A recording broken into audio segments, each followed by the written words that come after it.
buenos días. Es un honor para mí estar junto a todos vosotros. Yo no soy delegado sindical, pero soy afiliado desde el principio al sindicato Solidaridad, igual que todos vosotros. Es una pena que con estos focos no pueda ver bien vuestras caras, pero no me impide expresar mi satisfacción por lo que habéis emprendido y por lo que habéis logrado. El éxito del sindicato Solidaridad, porque hay que hablar de éxito, que hoy Solidaridad tenga estos 200 delegados sindicales, que allí donde se presente esté obteniendo representación en un 85% de las empresas, que ya esté desplazando a alguno de los sindicatos tradicionales. No me gusta ni siquiera concederles la palabra tradicional, porque es una palabra bonita, sino esos sindicatos de clase, divisivos, de obediencia comunista y socialista, que han abandonado a los trabajadores. Que hayáis conseguido ese gran éxito a mí me parece extraordinario, porque cuando empezó a hablarse de la necesidad de un sindicato que liberara a los trabajadores y a los intereses de los trabajadores del secuestro por parte de esos sindicatos de obediencia extremista, tanto socialista como comunista, llegaron las risas, las muecas de escepticismo, por un lado de esa izquierda, enemiga de los intereses de los trabajadores, esa izquierda que se ha dejado la O de obrera por el camino, y por otro lado de esa derechita rendida y de esa derechita clasista que ha pensado que la cosa de los trabajadores no iba con ellos. Nosotros nunca pensamos eso. Y por eso cuando me hablaron de la importancia de poner en marcha un sindicato patriótico, en primer lugar, un sindicato anticomunista, un sindicato antisocialista, yo no pude hacer otra cosa sino afiliarme y además brindarle todo el apoyo, y creo que aún es poco. Por lo tanto, no es un gran esfuerzo el estar aquí, es un pequeño esfuerzo al lado de lo que vosotros estáis logrando y de lo que cada uno de los trabajadores que han obtenido la representación con el apoyo de sus compañeros en los centros de trabajo estáis logrando en las vidas concretas de muchos españoles. Es para mí, por lo tanto, un verdadero honor. El hecho de que cuando los españoles más han sufrido durante estos 4 años es el momento en el que los sindicatos más han callado durante estos 40 años, es realmente una acusación para ellos de la que no pueden defenderse. Han permanecido callados como muertos ante la degradación de los salarios y ante los problemas reales de los trabajadores. ¿Cuándo han gritado los sindicatos durante estos años? Yo les he visto gritar 2 veces. Una en Castilla y León, cuando les han retirado esas subvenciones que vosotros no tenéis porque lo habéis logrado todo con el apoyo de vuestros afiliados. Y fue el momento en el que dijeron: vamos a salir a las calles, a defender a los trabajadores, no, a defender la financiación pública de los sindicatos, a defender sus propios intereses. Iban a salir en manifestación y luego se dieron cuenta de que quedaban en evidencia y se quedaron calladitos y evitaron las manifestaciones.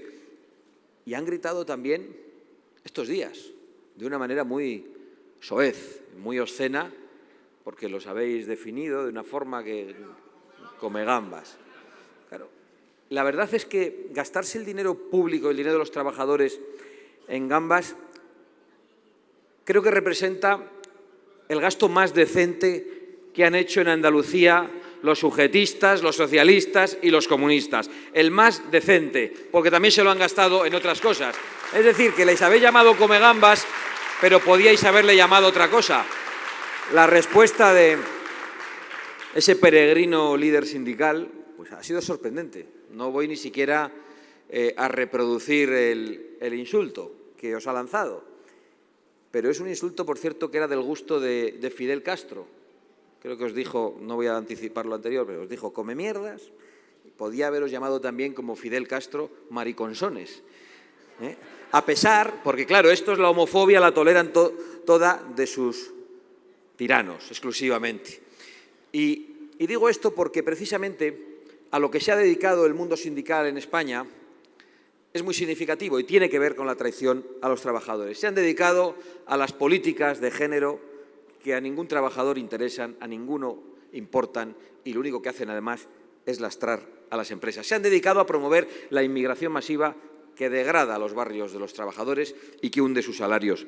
Y se han dedicado a aplicar todas las políticas globalistas y a aceptar todas las restricciones climáticas impuestas por los poderosos, que no afectan a los poderosos y que perjudican a los más humildes y que perjudican a los trabajadores. Es decir, se han convertido en unos auténticos cómplices de los oligarcas, no solo de los oligarcas internacionales, sino de los oligarcas locales, porque apoyar la imposición lingüística en Cataluña y en el País Vasco por parte de ese mundo sindical es la mejor forma de quitar oportunidades a los trabajadores. Decirles a los trabajadores que no pueden expresarse en su lengua y que tienen que acceder a determinados puestos en la función pública conociendo una lengua regional es discriminar a los trabajadores.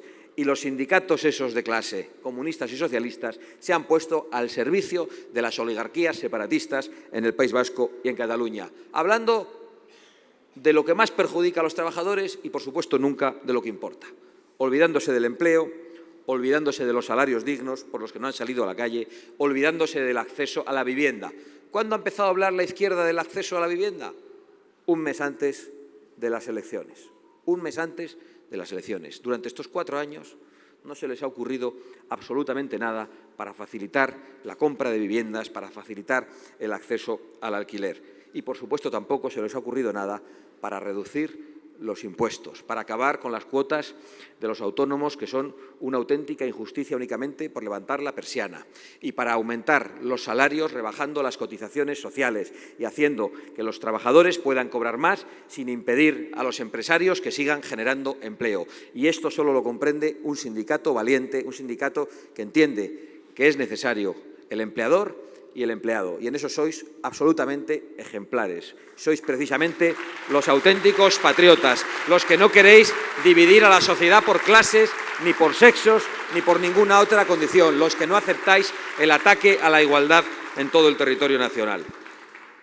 Lo que hemos pasado durante estos años es claramente un gobierno contra el pueblo y unos sindicatos contra el pueblo, porque han puesto en riesgo la soberanía, y la soberanía no es una palabreja que nos gusta a los fachas.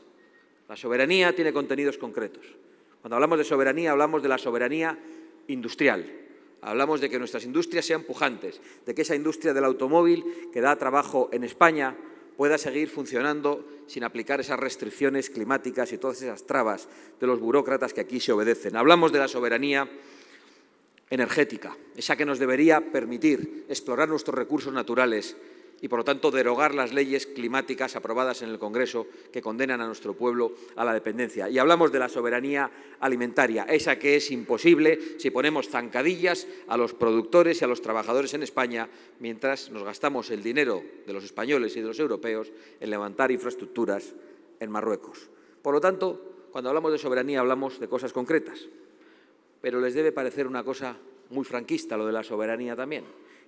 Y entonces, ¿cómo llamamos a esa agenda globalista que nadie ha votado, que viene de los organismos supranacionales, dictada por los poderosos, dictada en alianza con países gobernados por tiranos que nadie ha elegido y que se nos impone de manera sistemática, que afecta a toda nuestra legislación y que afecta a nuestro día a día? Y ese es el problema de España, que ni el PSOE ni su actual cómplice creen en la soberanía. La soberanía de España les parece una broma, y o bien se la entregan a Esquerra Republicana de Cataluña y a ETA, que van juntos a las elecciones en las candidaturas al Senado, o bien se la entregan a unos oscuros burócratas de Bruselas, o bien toman decisiones en favor de Marruecos y de China, porque desde luego a los trabajadores españoles no defienden. ¿Podríamos decir que defienden a los trabajadores chinos y a los marroquíes en sus respectivas naciones? Tampoco, porque al final allí les condenan a condiciones esclavistas para luego inundar Europa de productos extracomunitarios producidos en condiciones de semiesclavitud. Con lo cual no defienden absolutamente a nadie. Y cuando nos dicen, apostando por la inmigración masiva, que vienen a pagarnos las pensiones, no solo nos mienten, sino que en lo que parece una gigantesca idea, ocultan realmente su clasismo y su insolidaridad. Vienen aquí los jóvenes de otras naciones, según su teoría, a pagarnos las pensiones. ¿Y quién va a pagar las pensiones de esas naciones? A las que estamos arrebatando a los más jóvenes, a las que estamos arrebatando a los trabajadores. Y de eso es cómplice la izquierda, de no defender a los trabajadores ni en España, ni en las naciones de procedencia de los inmigrantes, ni en aquellas naciones que se aprovechan de la deslocalización de la industria y de la deslocalización de la agricultura a la que nos condena la izquierda. Y ante todo eso, ¿qué nos encontramos? Pues un Partido Popular que ofrece pactos a esa izquierda que nos ha condenado a la ruina, antes que un pacto con Vox, siempre prefiere un pacto con Sánchez. Lo vimos el otro día todos en directo, dicho ante 6 millones de españoles, y hoy nos hemos enterado que si no es con Sánchez, es con Paje, y si no, con la oligarquía del Partido Nacionalista Vasco, que también les debe parecer un socio más fiable que Vox, a pesar de que con Vox están gobernando en Castilla y León, en Extremadura, en la Comunidad Valenciana y en las Islas Baleares. Realmente es muy preocupante tener que construir la alternativa con aquellos que no tienen claro lo que es una alternativa y que pretenden derogar el sanchismo pactando con Sánchez. Por nuestra parte, lo que más claro tenemos hoy es que el primer patrimonio, el patrimonio más importante de los trabajadores españoles es la patria. Y por eso nosotros nunca estaremos sentados en oscuros despachos ni pactaremos, entre otras cosas, porque lo prohíben los estatutos de Vox y no solo nuestras convicciones, con los oligarcas del Partido Nacionalista Vasco, de Esquerra Republicana o de Bildu. Y, por supuesto, no aceptaremos las herencias de Pedro Sánchez con los burócratas de Bruselas, esas que el PP va a aceptar, por ejemplo, lo que tiene que ver con el pago de los peajes en las autovías. Vox va a ser un aliado de solidaridad, sindicato al que tenemos no solo el máximo respeto, sino la máxima admiración, en defensa de la soberanía de España, de las fronteras de España y de la igualdad de los españoles en todo el territorio nacional. ¡Viva la soberanía de España! ¡Viva la unidad de España! ¡Vivan los trabajadores de España! ¡Y viva España! Muchas gracias.